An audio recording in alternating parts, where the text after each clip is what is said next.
Alors bonjour tout le monde, salam alaikum. Alors maintenant nous allons faire premièrement un premier exemple de l'utilisation de tableaux parce que la dernière séance هضرنا على comment travailler avec des tableaux dans le module Array. Prochainement on pourra travailler avec le modèle NumPy de Python il gère les tableaux, il gère les matrices. Inch'Allah, après on va essayer de voir un petit peu l'utilisation des listes, les tuples, les dictionnaires, d'accord, les rédiger le moment opportun.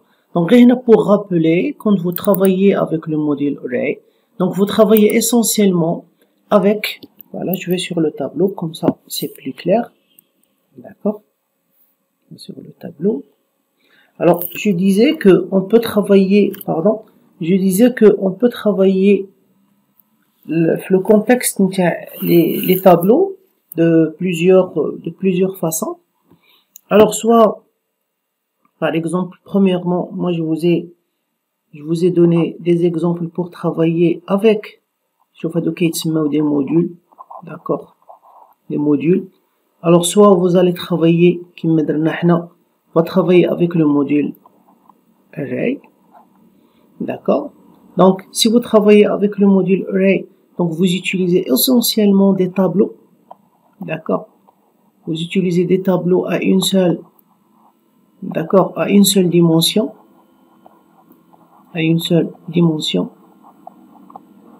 d'accord, et numérique. Donc, vous ne pouvez pas les utiliser avec des éléments. Donc, j'insiste, ils sont numériques, d'accord, et ils sont à une seule dimension. Donc, ils sont très applicables avec les exercices les درنا تاع trouver un élément, تاع les tri, etc., etc.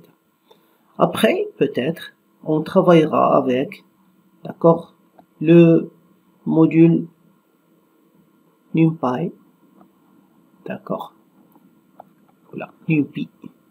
on va travailler فيه la fonction array. Voilà, ça nous permet de travailler avec tout type, d'accord, tout type de tableau, tout type de tableau, d'accord, et on va voir. Là, on peut faire des tableaux, tableau matrice, d'accord, tableau matrice. Et on peut travailler aussi avec, bon, c'est pas des modules, donc ça sont directement Python. On peut travailler avec les listes, on peut travailler avec les tuples, d'accord, on peut travailler avec les dictionnaires, ok, travailler avec les dictionnaires. Bon, on verra, d'accord, on verra, ça ce sont ce qu'on appelle des tableaux avancés, d'accord. Ce sont des types de tableaux, ce sont de la famille des tableaux, d'accord, mais c'est très avancé, d'accord, c'est très avancé, ça vous permet de faire beaucoup de choses et de travailler avec des types qui sont très variés parce qu'ils sont à 100%, d'accord, objets. Ok. Alors, aujourd'hui, on va d'abord commencer par un petit exercice pour illustrer un petit peu la notion les algos que nous avons déjà faites. Alors, on a un tableau, d'accord, on va créer un tableau, d'accord, on va créer un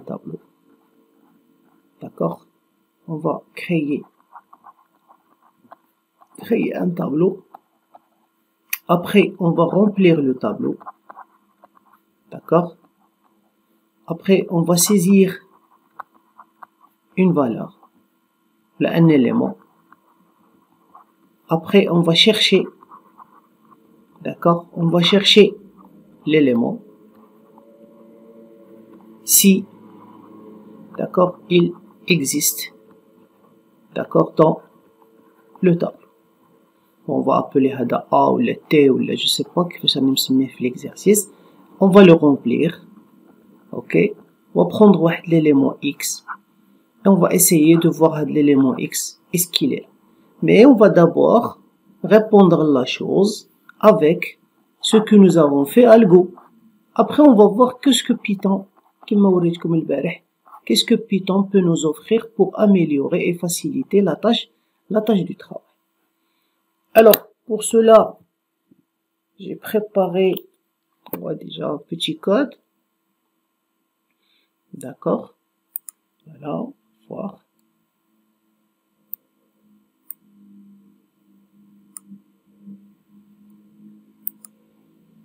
Voilà. Alors, là, vous pouvez voir, donc, l'exercice, c'est ça. Écrire un algorithme qui permet de lire une suite de n entiers dans un tableau, lire un nombre entier comme donnée, et cherche si ce nombre existe dans le tableau, afficher en plus sa position s'il existe dans le tableau. Bon, on va travailler d'abord d'une façon classique, d'accord? Je vais appeler ça une façon classique, et on va travailler après d'une façon un petit peu plus performante en utilisant les éléments de Python. Alors, est-ce que nous avons la notion? Donc, d'abord, il faut, d'accord, voilà. Là, on a déclaré un tableau, d'accord, qui va contenir des numériques. Ensuite, la personne, vous voulez saisir combien d'éléments? Donc, on va faire le input, ok, et on va le convertir pour que n soit le nombre d'éléments que nous avons. Ici, vous avez une simple boucle, une très simple boucle. For, d'accord. Bien sûr, si vous faites i in range n, ça veut dire si n est égal à 10, normalement, غادي نوصلوا حد 9. Donc, دايما نديروا في راسكم باللي vous allez arriver jusqu'à n-. Alors, le append, il va permettre, donc, هذه اش كدير؟ هذه elle permet de saisir un entier. Elle permet de convertir ce que nous avons saisi, d'accord, en entier, et on va l'ajouter dans le A. Donc, là, on va saisir les éléments. Donc, si vous voulez, c'est le petit code du remplissage de notre table. D'accord? Après, on va demander à la personne de saisir l'élément à trouver. D'accord? Qu'est-ce qu'il veut chercher dans ce tableau? Et on va essayer de chercher la façon classique. La façon classique, si vous vous rappelez, on a déclaré une petite variable i, d'accord, 0, هي اللي غادي نبقاو incrémentéوها, d'accord, pour se déplacer, باش نديبلاصاو في le tableau ديالنا اللي هو le a, d'accord, وديكلارينا واحد لا booléenne. bon حنا في les algorithmes خدمنا ب 0 et 1, mais هنا on peut très bien travailler avec false et true. Donc, je déclare une booléenne ou initialiser à false, d'accord. Tant que, alors tant que i il est inférieur à n, donc je ne fais que traduire.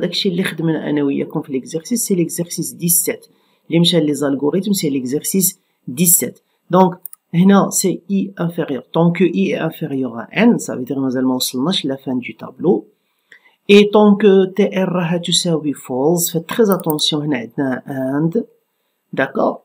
Alors je teste. كنقول له دي هذاك a de i, هذاك la case الاولى parce que i égale في الاول 0. إلا كانت تساوي x, simplement qu'est-ce que je fais? D'accord. Si elle est égale à x, tout simplement غادي نقول له tr reçoit true. D'accord. Donc tr reçoit true. Quand je vais boucler donc je travaille في هذا le bloc d'abord. Quand je vais boucler, automatiquement, il va trouver que true, tr n'est égal à plus false, elle est égale à true, et il va s'arrêter. Donc, في حالة ما أنه il a trouvé. D'accord? Ça, c'est dans le cas où il a trouvé. D'accord? Donc, le i reçoit i plus 1. قلتها لكم في la séance dernière. تقدروا تكتبوا هاد l'écriture اللي كتسمى ان راكورسي, ولا تقدروا تكتبوا هاد l'écriture اللي حنا كنا كنكتبوها au niveau algo. OK? Donc هنا qu'est-ce que vous faites? Vous simplement كتانكريمونطيو الاي pour essayer de travailler هاد la boucle هادي كتبقى تمشى على le tableau. Bon, nous avons déjà expliqué في le niveau algorithme بلي ودي ce n'est pas la peine de travailler avec la boucle for. Parce que on peut le faire. Il a brito ندير لكم هاد le test, ou après on peut le faire بلا boucle for, ونخدمو avec un break.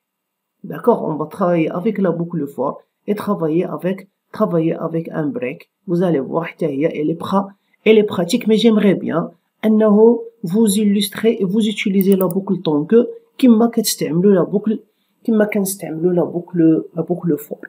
OK?